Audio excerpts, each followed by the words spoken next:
Bonjour Saint-Martin, bienvenue dans cette deuxième saison de notre podcast fait pour vous. Ici, on vous parle d'histoire, d'avenir, de nos engagements et de nos services en mairie. Une mine d'informations pour tout savoir sur Saint-Martin-Boulogne. Bonne écoute!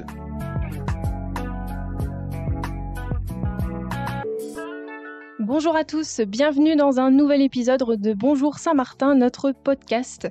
On se retrouve aujourd'hui avec la catégorie La Voix des Jeunes. On va donner la parole aux jeunes élus, à un de nos jeunes élus, puisque ce moment de l'année 2023 est important pour notre CMJ. Après les élections en ce mois de novembre, les jeunes conseillers municipaux vont entamer un nouveau mandat dès le mois de décembre. Pour en parler, j'accueille Théo Duchâtel, jeune conseiller municipal depuis 2 ans. Bonjour.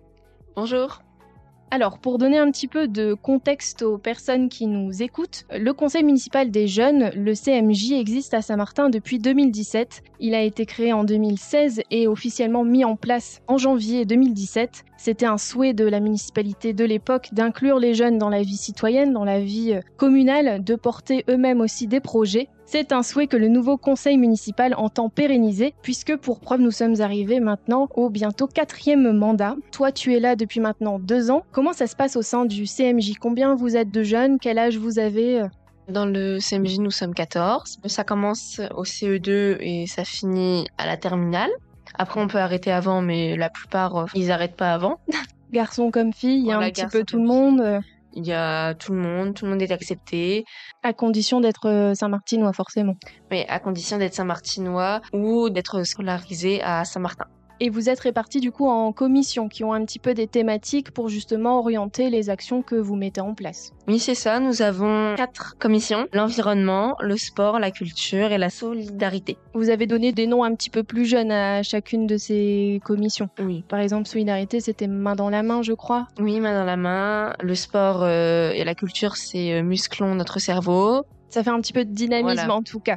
Et au niveau des actions mises en place, est-ce que pour que ce soit un petit peu plus concret, tu pourrais nous en lister quelques-unes? Ça donne des idées d'actions que vous avez mises en place. On a fait la collecte des jouets. Voilà, on a été dans la galerie d'Auchan. On a demandé aux personnes s'ils avaient des jouets à donner, même des tout petits, même une toute petite voiture. Et ça, on en a ramassé pas mal d'ailleurs. Après, on a été les emballer. On a organisé un goûter pour les enfants. Un beau cadeau de fin d'année, du coup, pour Voilà. pas mal d'enfants. Et il y a aussi beaucoup d'actions qui se veulent intergénérationnelles. Vous allez voir aussi les personnes âgées à Saint-Martin. Oui. Récemment, nous avons organisé un loto-kin. Nous avons fait aussi une kermesse. Ils nous ont demandé donc de faire un loto-kin et une kermesse. Donc, on a fait ça. On a participé au marché de Noël. On s'occupait du stand de maquillage, du stand des activités manuelles pour les enfants. Et voilà. Plein d'actions et plein d'idées et j'imagine encore pas mal à venir pour le nouveau mandat qui s'annonce. À l'heure où ce podcast est diffusé, il n'y a plus vraiment de suspense puisque la liste a été élue aujourd'hui même, le vendredi 24 novembre.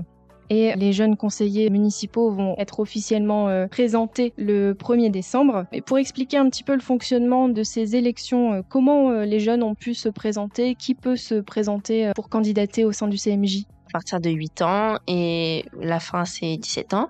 Faut être sérieux, être intéressé, rester jeune dans sa tête et plein d'autres choses. Comment se sont passées les élections? Ce sont directement les enfants dans les écoles qui votent pour leurs jeunes représentants au niveau de la commune? Oui, on procède par un vote de liste. Donc tous les candidats se présentent et les élèves, soit ils votent blanc ou soit ils votent à la liste. Tu listais justement quelques qualités juste avant. Selon toi, c'est les qualités principales pour mener à bien un mandat. À quelles qualités tu penses pour un jeune conseiller municipal? Être sérieux, être intéressé, rester jeune dans sa tête, plein d'autres choses. Surtout être intéressé, c'est la chose principale. Tu l'es toujours? Tu as hâte de poursuivre ton investissement? Oui. Encore 2 ans du coup. Ouais. Merci beaucoup en tout cas pour tes explications au sujet du conseil municipal des jeunes. Donc pour rappel, la séance plénière du nouveau conseil municipal des jeunes aura lieu le vendredi 1er décembre. N'hésitez pas à nous suivre sur notre site internet ou notre page Facebook puisque nous vous dévoilerons le visage de nos jeunes conseillers municipaux et également les actions à venir. À noter que le CMJ a sa propre page Facebook, le Conseil municipal des jeunes. Quant à nous, on se retrouve le mois prochain pour un nouvel épisode de Bonjour Saint-Martin, le podcast de la ville de Saint-Martin-Boulogne.